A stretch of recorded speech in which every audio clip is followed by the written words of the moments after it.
Sejam bem-vindos à minha casa, meus irmãos. Elevar o nosso pensamento a Deus, nosso Pai Criador, e agradecer pela oportunidade de estar novamente reunidos para o estudo. Agradecer também ao Mestre Jesus e aos bons amigos da companhia, rogando, nos favoreçam para que das leituras nós consigamos estar aí um maior entendimento, novas boas resoluções. Que a paz do Mestre Jesus inunde os corações dos nossos irmãos, que a luz do Mestre se derrame sobre o nosso ambiente de trabalho. Que assim seja.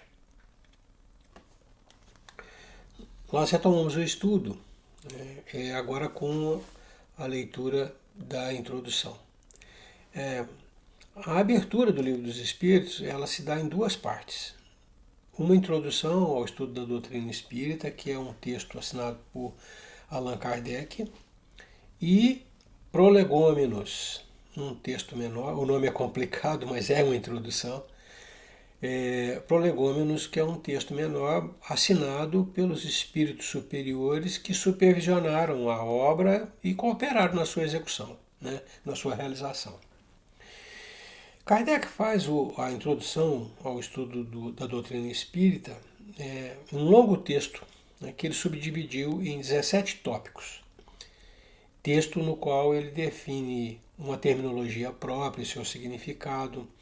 Ele rememora fatos históricos, estabelecendo uma linha do tempo que permite avaliar a evolução dos processos de comunicação, dos dois planos da vida, e levanta argumentos antagônicos à doutrina espírita e apresenta seus contra-argumentos. É uma discussão filosófica relevante porque expõe o posicionamento de Kardec, como ele entendia a fenomenologia espírita, os seus propósitos, as formas de apresentação e os critérios que nortearam, que orientaram o seu trabalho na codificação da doutrina. Trabalho que ele abraçou com disposição, grande disposição e devotamento. Para ajustar a leitura, as nossas leituras ao tempo que é imposto, nós vamos dividir essa leitura em 5 etapas, que nós vamos denominar aulas, sempre sai lá o título aulas, não é propriamente aula, mas aulas, de 96 a 100.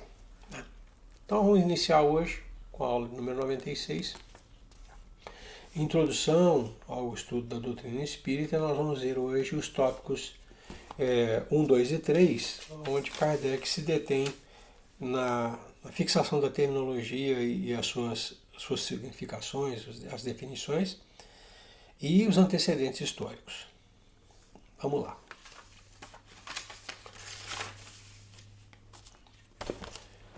Para se designarem coisas novas, são precisos termos novos. Assim, o exige a clareza da linguagem, para evitar a confusão inerente à variedade de sentidos das mesmas palavras. Os vocábulos espiritual, espiritualista e espiritualismo têm acepção bem definida. Dar-lhes outra, para aplicá-los à doutrina dos espíritos, fora multiplicar as causas já numerosas de anfibologia. Anfibologia significa, na linguística, uma construção sintática que tem duplicidade de sentidos. Então, Kardec diz, usar essas 3 palavras que já têm significação definida, compreendida, para definir a doutrina dos espíritos, seria criar mais um motivo de duplicidade de sentidos, de falta de entendimento. Com efeito, o espiritualismo é o oposto do materialismo. Quem quer que acredite haver em si coisa mais do que matéria é espiritualista. Não se segue daí, porém, que creia na existência dos espíritos ou em suas comunicações com o mundo visível. Então, quem acredita que existe alguma coisa em nós além da matéria é espiritualista, diz ele.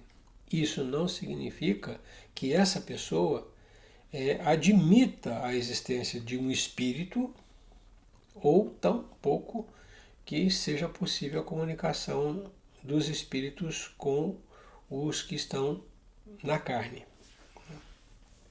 Em vez das palavras espiritual, espiritualismo, empregamos para indicar a crença a que vimos de referir-nos o espiritismo, né, a doutrina dos espíritos, os termos espírita e espiritismo, cuja forma lembra a origem e o sentido radical, e que por isso mesmo apresentam a vantagem de ser perfeitamente inteligíveis. Deixando ao vocábulo espiritualismo a acepção que lhe é própria. Diremos, pois, que a doutrina espírita ou o espiritismo tem por princípio as relações do mundo material com os espíritos ou seres do mundo invisível.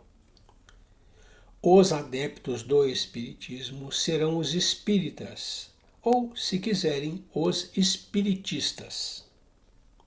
Então aqui Kardec define a palavra espiritismo como a doutrina dos que creem na existência de um mundo espiritual e um mundo material, né? E creem na comunicação dos dois mundos, no intercâmbio entre os dois mundos. Os adeptos dessa doutrina são os espíritas ou espiritistas, diz ele. E aqui fica a definição para nós, a fixação, né, da terminologia própria. Como especialidade, o Livro dos Espíritos contém a doutrina espírita.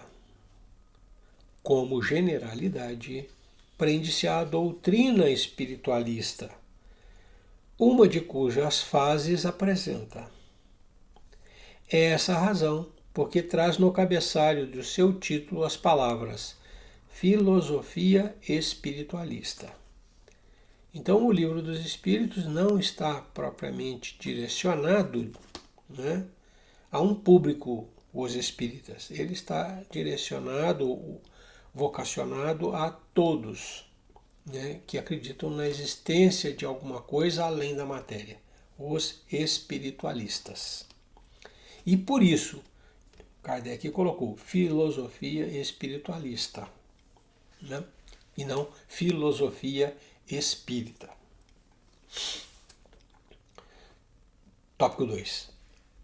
Há outra palavra acerca da qual importa igualmente que todos se entendam, por constituir um dos fechos da abóbora de toda a doutrina moral, e ser objeto de inúmeras controvérsias, à míngua de uma acepção bem determinada. É a palavra alma. A divergência de opiniões sobre a natureza da alma provém da aplicação particular que cada um de nós dá a esse termo. Uma língua perfeita, em que cada ideia fosse expressa por um termo próprio, evitaria muitas discussões. Segundo uns, a alma é o princípio da vida material, orgânica. Não tem existência própria e se aniquila com a vida. É o materialismo puro. Nesse sentido, e por comparação, disse de um instrumento rachado que nenhum som que nenhum som emite, não tem alma. De conformidade com essa opinião, a alma seria efeito e não causa. Pensam outros que a alma é o princípio da inteligência, agente universal do qual cada ser absorve uma certa porção. Segundo esses, não haveria em todo o universo senão uma só alma a distribuir centelhas pelos diversos seres inteligentes durante a vida destes, voltando cada centelha, mortos os seres, à forma comum, a se confundir com o todo, como os regatos e os rios voltam ao mar de onde saíram. Essa opinião difere da precedente, em que, nesta hipótese, não há em nós somente matéria, subsistindo alguma coisa após a morte. Mas é quase como se nada subsistisse, porquanto, destituídos de individualidade, não mais teríamos consciência de nós mesmos. Dentro desta opinião, a alma universal seria Deus e cada ser um fragmento da divindade. Simples variante do panteísmo. Segundo outros, finalmente, a alma é um ser moral, distinto, independente da matéria e que conserva sua individualidade após a morte.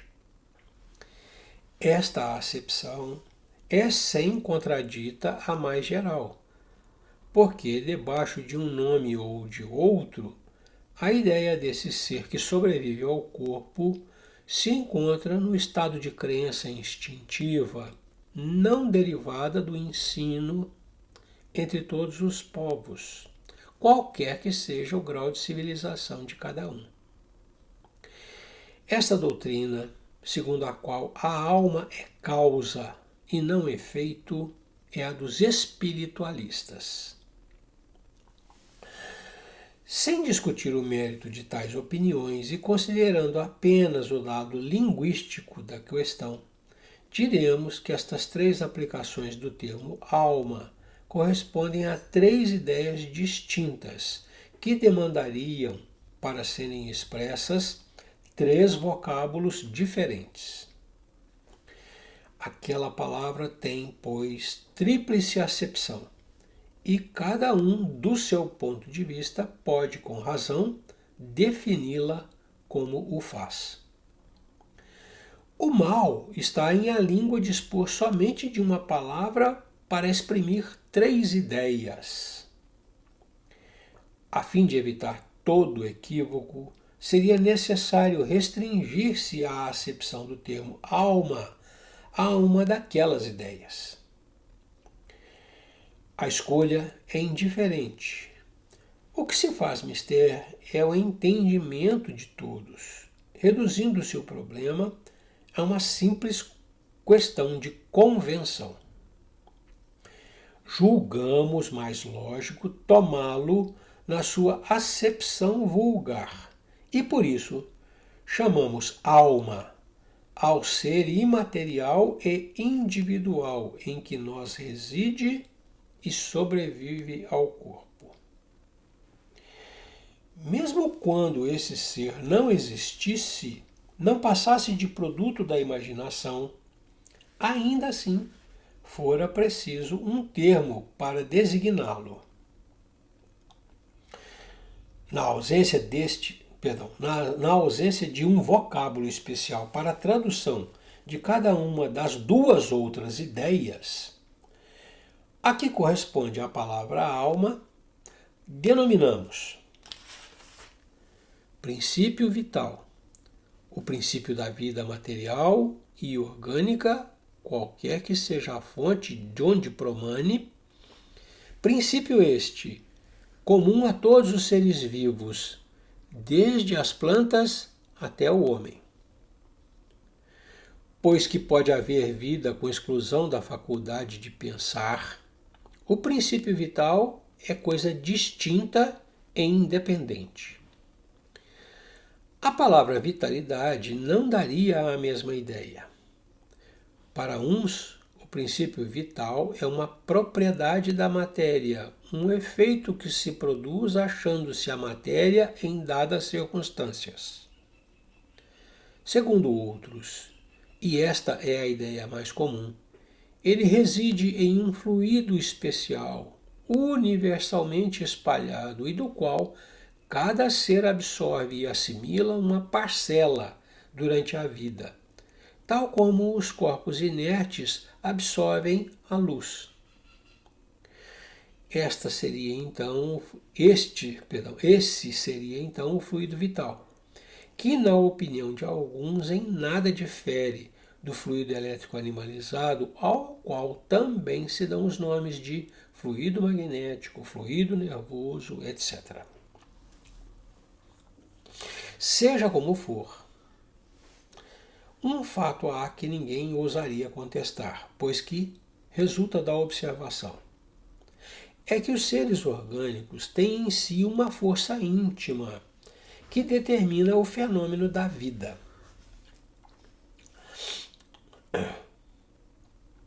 Enquanto essa força existe.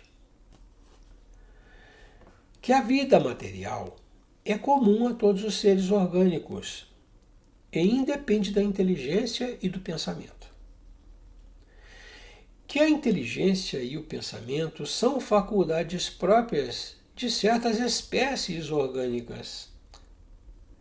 Finalmente, que entre as espécies orgânicas dotadas de inteligência e de pensamento, há uma dotada também de um senso moral especial, que lhe dá incontestável superioridade sobre as outras, a espécie humana. Concebe-se com uma acepção múltipla o termo alma. Concebe-se que, com uma acepção múltipla, o termo alma não exclui o materialismo, nem o panteísmo.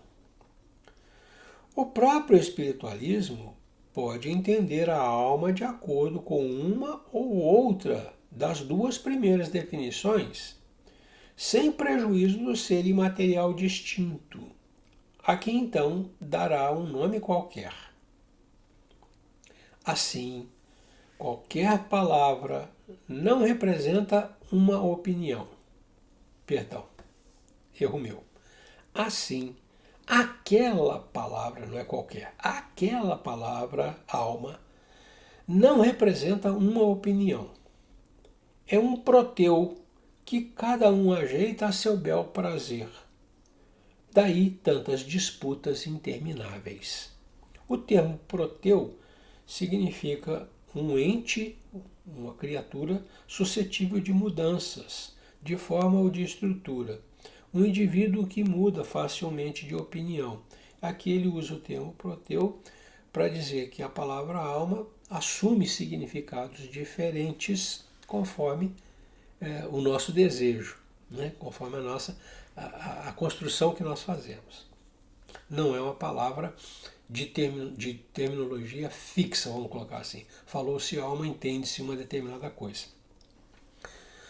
Evitar-se-ia igualmente a confusão, embora usando-se o termo alma nos três casos, desde que se lhe acrescentasse um qualificativo, especificando o ponto de vista em que se está colocado, ou a aplicação que se faz da palavra.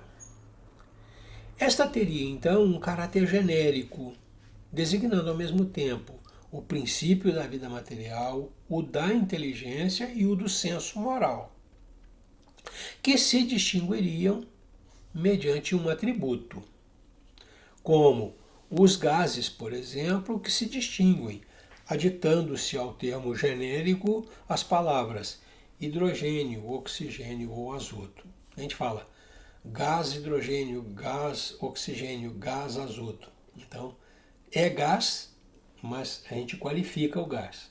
Ele diz, alma também poderia ser usada assim. Poder-se-ia assim dizer, e talvez fosse o melhor, a alma vital, indicando o princípio da vida material. A alma intelectual, o princípio da inteligência. E a alma espírita, o da nossa individualidade. Da nossa individualidade após a morte. Como se vê, tudo isso não passa de uma questão de palavras, mas questão muito importante quando se trata de nos fazermos entendidos. De conformidade com essa maneira de falar, a alma vital seria comum a todos os seres orgânicos, plantas, animais e homens. A alma intelectual pertenceria aos animais e aos homens. A alma espírita somente ao homem. Julgamos dever insistir nessas explicações pela razão de que a doutrina espírita repousa naturalmente sobre a existência em nós de um ser independente da matéria e que sobrevive ao corpo. A palavra alma, tendo que aparecer com frequência no curso dessa obra, cumpria fixássemos bem o sentido que lhe atribuímos, a fim de evitarmos qualquer engano. Passemos agora ao objeto principal dessa instrução preliminar. Aqui vamos fixar, que Kardec, nesse segundo tópico, dá o entendimento que nós devemos ter para a palavra alma, nós os espíritas, como designando o ser imaterial e individual que em nós, corpo, reside e que sobrevive ao corpo. Em havendo o falecimento do corpo, essa individualidade se mantém, fora do corpo.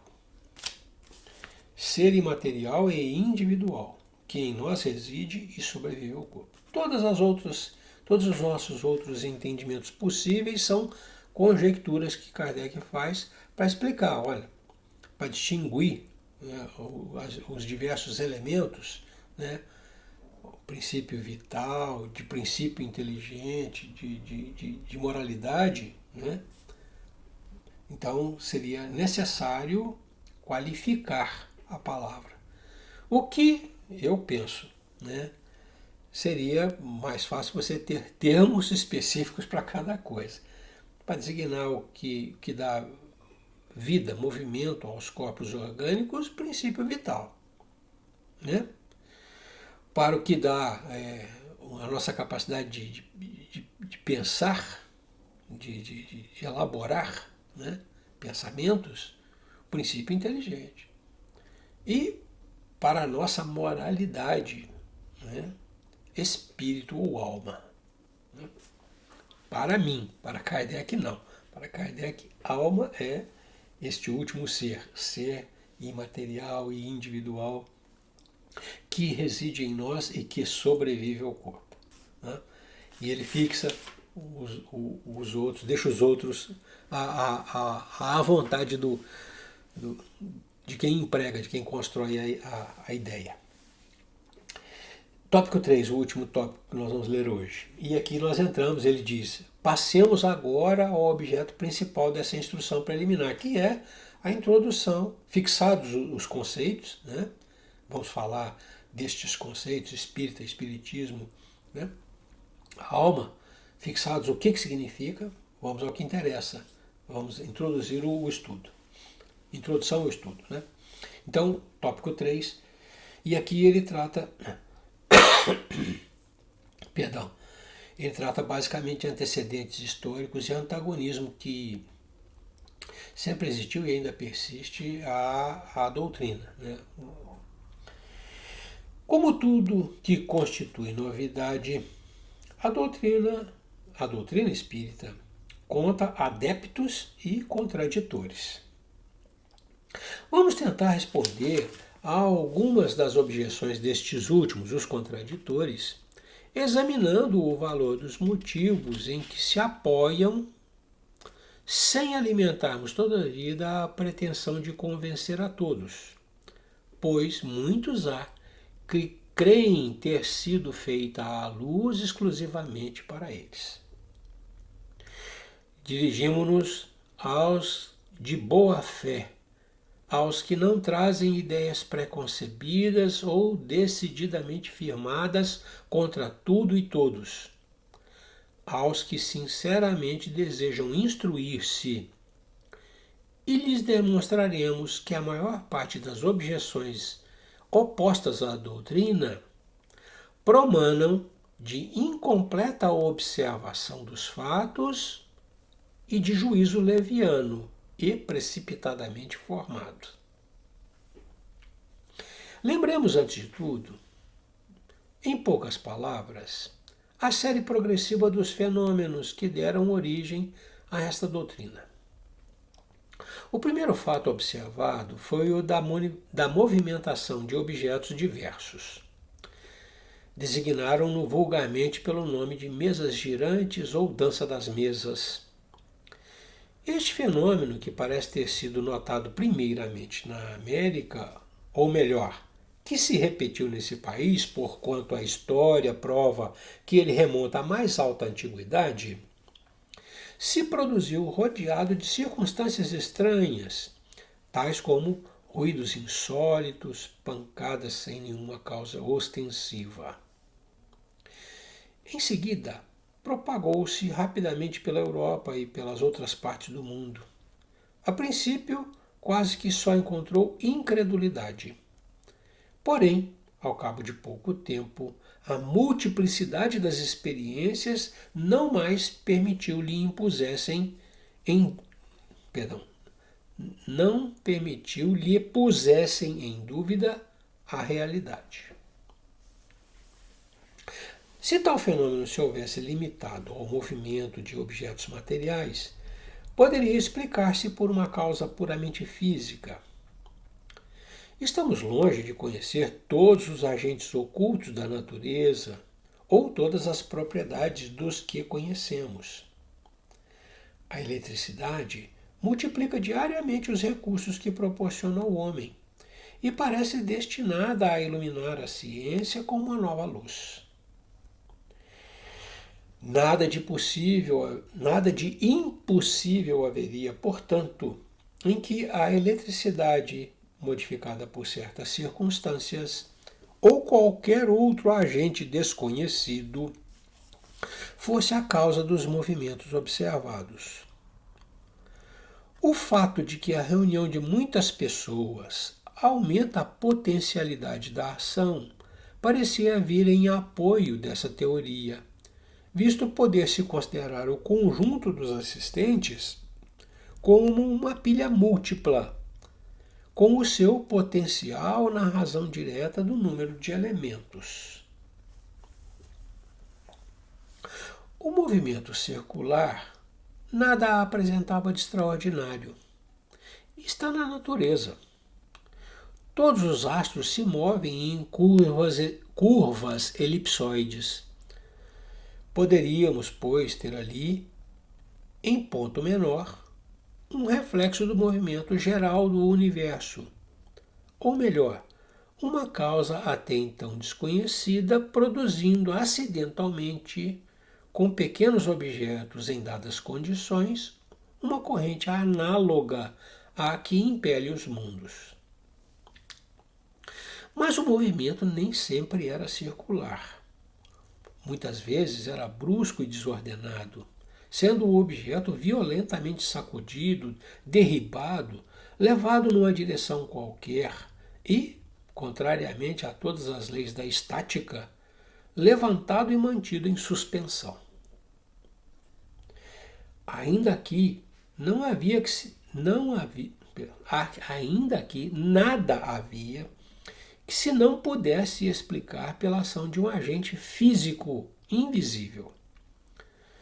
Não vemos a eletricidade deitar por terra edifícios, desarraigar árvores, atirar longe os mais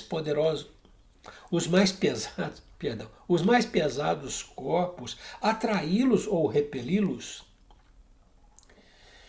Os ruídos insólitos, as pancadas, ainda que não fossem um dos efeitos ordinários da dilatação da madeira, ou de qualquer outra causa acidental, podiam muito bem ser produzidos por acumulação de um fluido oculto.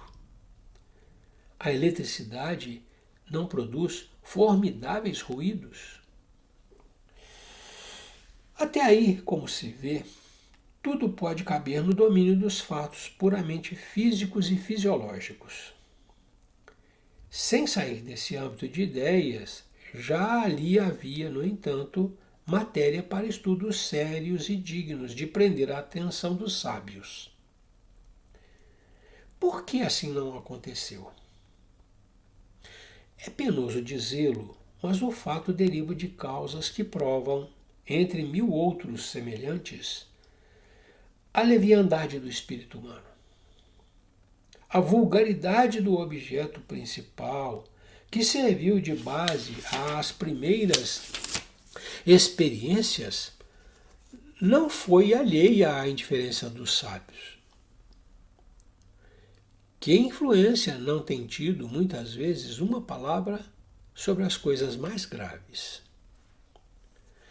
Sem atenderem a que o movimento podia ser impresso a um objeto qualquer, a ideia das mesas prevaleceu, sem dúvida por ser o objeto mais cômodo e porque, à roda de uma mesa, muito mais naturalmente do que em torno de qualquer outro móvel, se sentam diversas pessoas. Ora, os homens superiores são com frequência tão pueris que não há como ter por impossível que certos espíritos de escola hajam considerado deprimente ocuparem-se com o que se convencionara chamar a dança das mesas. É mesmo provável que, se o fenômeno observado por Galvani o fora por homens vulgares e ficasse caracterizado por um nome burlesco, ainda estaria relegado a fazer companhia à varinha mágica. Qual, com efeito, o sábio que não houvera julgado uma indignidade ocupar-se com a dança das rãs? Aqui ele faz uma analogia, uma referência ao médico, pesquisador, físico e filósofo italiano Luigi Galvani, nascido em 1737, falecido em 1798. E Galvani é precursor do estudo da bioeletricidade. Como professor de anatomia, né, ele desenvolveu trabalhos na área da bioeletricidade. E usou as rãs porque são animais em que a dissecação dos nervos é muito fácil. Eles são localizáveis e separáveis de uma maneira fácil. Né? E ainda por conta de que as rãs ainda mantêm contrações musculares que duram até 44 horas depois da morte. Então, ele desenvolveu todos os seus estudos de bioeletricidade utilizando rãs, né, como as suas cobaias, vamos dizer assim. E aqui o Kardec faz analogia. Espíritos sérios, né, acabaram se afastando dos fenômenos, né? Os fenômenos continuaram acontecendo, mas não por inspiração de espíritos mais elevados, né? Porque os homens não se ocuparam utilmente, né, daquilo que estava à sua frente. Deram àquilo, eles chamam um caráter burlesco, festivo, né, de entretenimento. E ele coloca Galvani na mesma condição, né? Se os estudos de Galvani não tivessem resultado em um aprofundamento na área de anatomia e até na área da física, porque os estudos de Galvani proporcionaram a pilha, como nós conhecemos, a pilha de volta, que é a precursora das baterias que nós temos hoje na gôndola do supermercado, né? Elas foram desenvolvidas a partir dessas experimentações do Galvani. Volta desenvolveu a pilha a partir dos estudos de Galvani. Então, ele chama aqui Galvani, né, para fazer essa analogia e mostrar que se alguém, ele chama de burlesco, né, de homem vulgar, né, tivesse chamado os estudos de Galvani de a dança das rãs, talvez ninguém tivesse prestado atenção nos estudos de Galvani. Da mesma forma aconteceu com o Espiritismo. A dança das mesas, chamada dança das mesas, né, acabou retardando o interesse de gente sábia, né, no estudo dos fenômenos. Estou fazendo esse paralelo, essa parada aqui, melhor dizendo, essa parada aqui, para explicar esse raciocínio que o Kardec colocou aqui, invocando a figura de Luigi Galvani. Alguns, entretanto, voltando ao texto, muito modestos para convirem em que bem poderia dar-se não lhes ter ainda a natureza dito uma palavra, quiseram ver para a tranquilidade de suas consciências. Mas aconteceu que o fenômeno nem sempre lhes correspondeu à expectativa, e do fato de não se haver produzido constantemente à vontade deles, e segundo a maneira de se comportarem na experimentação, concluíram pela negativa. Outros que se interessaram não tinham a constância primeiro, não tinham a constância dos fenômenos. Segundo, os fenômenos não se desenvolviam conforme o seu padrão de estudo ou a sua vontade. Então, como não se comportavam conforme eles queriam, enveredaram pela negativa. Malgrado, porém, ao que decretaram negativa, as mesas, pois que há mesas, hoje está difícil o negócio aqui, pois que há mesas, malgrado, porém, ao que decretaram, as mesas, pois que há mesas, continuam a girar. E podemos dizer como Galileu, todavia elas se movem. Negaram a existência dos espíritos, mas as mesas continuaram se mexendo. Acrescentaremos que os fatos se multiplicaram de tal modo que desfrutam hoje do direito de cidade, não mais se cogitando senão de lhes achar uma explicação racional. Então não dá mais para ignorar, tem que explicar. Contra a realidade do fenômeno, poder-se-ia induzir alguma coisa da circunstância de ele não se produzir de modo sempre idêntico, conformemente à vontade e às exigências do observador. Mais um erro meu, pontuação, perdão. Contra a realidade do fenômeno, poder-se-ia induzir alguma coisa da circunstância de ele não se produzir de modo sempre idêntico, conformemente à vontade e às exigências do observador? É uma questão, é uma pergunta. Os fenômenos de eletricidade e de química não estão subordinados a certas condições?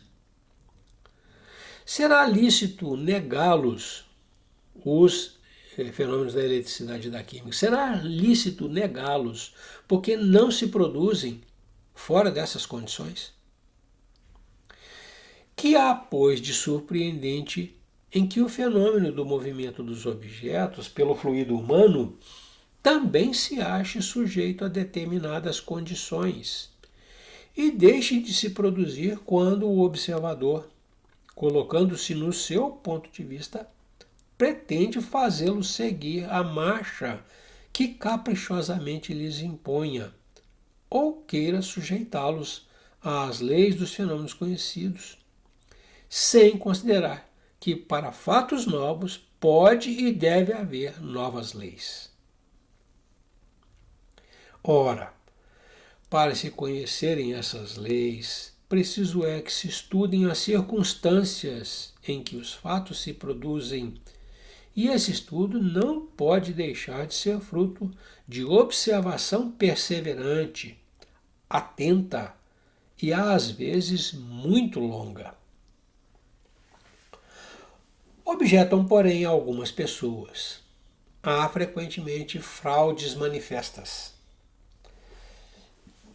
Perguntar-lhes-emos, em primeiro lugar, se estão bem certas de que haja fraudes e se não tomaram por fraude efeitos que não podiam explicar, mais ou menos como o camponês, que tomava por destro escamoteador um sábio professor de física a fazer experiências. Admitindo-se mesmo que tal coisa tenha podido verificar-se algumas vezes, constituiria isso razão para negar-se o fato? Dever-se-ia negar a física, porque há prestidigitadores que se exornam com o título de físicos? Cumpre ao demais, se leve em conta o caráter das pessoas e o interesse que possam ter em iludir. Seria tudo então mero gracejo? Admite-se que uma pessoa se divirta por algum tempo, mas um gracejo prolongado indefinidamente se tornaria tão fastidioso para o mistificador como para o mistificado. Acresce que numa mistificação que se propaga de um extremo a outro do mundo, e por entre as mais austeras, veneráveis e esclarecidas personalidades, qualquer coisa há, com certeza, tão extraordinária, pelo menos quanto o próprio fenômeno. E aqui nós paramos. Nessa primeira abordagem que ele faz da temática, né, vamos ao que interessa, né, salta aos olhos essa argumentação do Kardec acerca desses, vamos chamar assim, antagonistas de primeira hora. Né? Não sei, não vi e não acredito. Né? E daqueles outros, né, que chegam para estabelecer a sua observação conforme os seus critérios. Né? Então, esses primeiros antagonistas que o Espiritismo enfrenta, né, a gente pode facilmente contrapor, né, por essas observações que ele faz. Né? Alega-se a mistificação. O fato de haver falsificadores invalida, né, todos os fatos que aconteceram, serão todos, por consequência, falsos, mal conduzidos. Né? É esta a visão que a gente tem que ter quando a gente entra para o estudo do Espiritismo. É uma coisa nova, regulada por regras que nós não conhecemos perfeitamente. Essa é a argumentação do Kardec. Essas regras exigem de nossa parte uma abertura, né, nos nossos conceitos. Então, o preconceito não ajuda, não auxilia na compreensão daquilo que a gente está observando e estudando. Essa é, vamos chamar assim, a minha conclusão. Vamos estudar o Espiritismo? Vamos nos livrar primeiro de todos os preconceitos. O que é válido no campo da física atual, né, talvez não consiga explicar o que vale no campo do espírito atual. A física está errada? Não, ela simplesmente não se aplica. É essa a ideia que Kardec coloca para nós. Então, essa abertura para o estudo é fundamental. Nós voltamos, né, com a leitura, a gente tem que fazer essas interrupções, quebra um pouco da sequência da linha de raciocínio. A gente procurou dividir de tal maneira que não houvesse essa quebra, mas ela vai acontecer. De qualquer maneira, a gente faz sempre uma ligação com a leitura anterior. Né? Na próxima leitura, a gente retoma o assunto, né? em outros tópicos, a gente retoma o assunto, fazendo um resumo, vamos dizer assim, daquilo que nós apreciamos nessa primeira leitura. Vamos encerrando com 43 minutos. Renovando a Deus o agradecimento pela oportunidade, né? Renovando ao Mestre Jesus e aos bons amigos o agradecimento pela companhia, pelas luzes que deitaram sobre nós, pela facilitação que nos proporcionaram. Rogando ao Mestre e aos bons amigos que se mantenham conosco, nos mantendo assim debaixo dessa luz que nos proporciona a visão clara dos objetivos e dos caminhos seguros que nos levam até eles. E que o Mestre continue do nosso lado, nos infundindo a força moral necessária para que a gente, enfim, haja conforme a lei de Deus. Paz e luz aos nossos irmãos, é o que eu desejo. Que Deus os abençoe. Até a próxima.